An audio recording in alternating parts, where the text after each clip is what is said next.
Hello everyone and welcome to SuttonsDaze. So we've had some questions regarding canning meatballs and whether or not the canned meatballs are mushy. And we are going to do a taste test for you today. We're going to show you because you know Phil's face tells all. So we're going to show you our reaction to the meatballs. But what I'm going to do is I'm going to just serve meatballs with some gravy.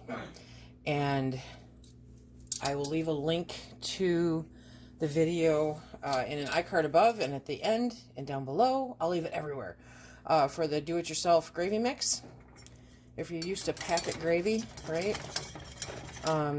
This stuff is a very inexpensive and awesome alternative. Yes, it is. So first I'm melting some butter in my pot. I know this is not an epic view, but it's what I can do. So we're going to add, just because of the amount of liquid that I'm dealing with, we're going to add 3 tablespoons of the gravy mix. We can adjust it as we need. And we're going to mix that up with the butter, heat it all up, and make a nice roux. Okay, that will take a minute. There we go. And now we're going to add the liquid.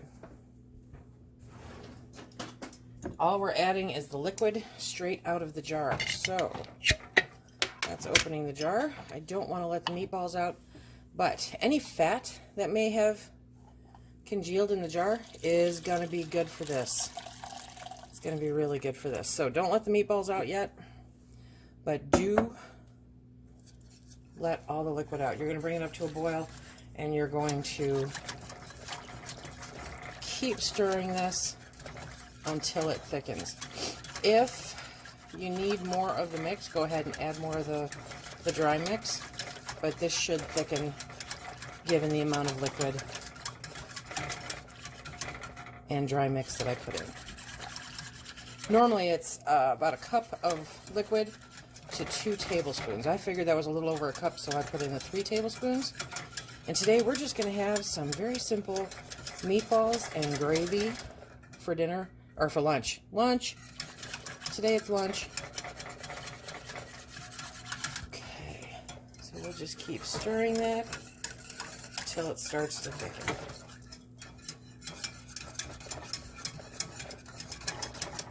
Shouldn't take but a couple of minutes. It almost starts to boil. I don't know if you're if you're used to using the packet gravy mixes, you'll be able to tell.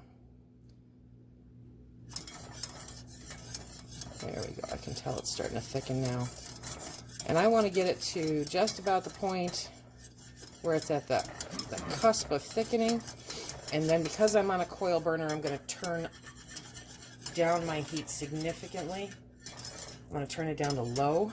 If you have a gas burner, then you want to turn that down to low because, okay, see, here's the gravy. So there, it's just starting to thicken up.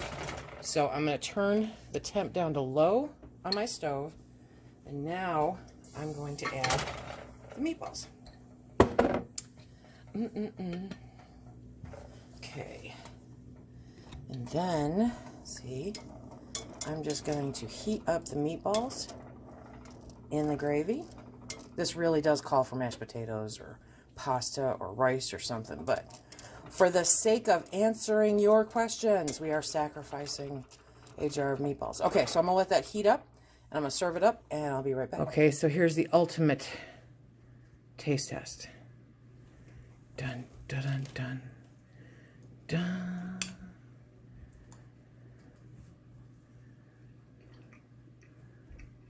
So what do you think? Very good. Are they mushy? Not mushy. Not mushy. Not mushy. Okay. And they taste good? Mm-hmm. You like the texture of them? Mm-hmm. Would you like them better with spaghetti sauce? No. Mashed potatoes. Mm-hmm. These turned out really good. Mm-hmm. Mm-hmm. Okay, you guys. This is the meatball effect. Okay, if you like what we do here, please hit that like, subscribe, and share. Check us out on Instagram, Facebook, and Twitter. And yes, he's going to be allowed to eat that whole bowl. Until next time, be safe.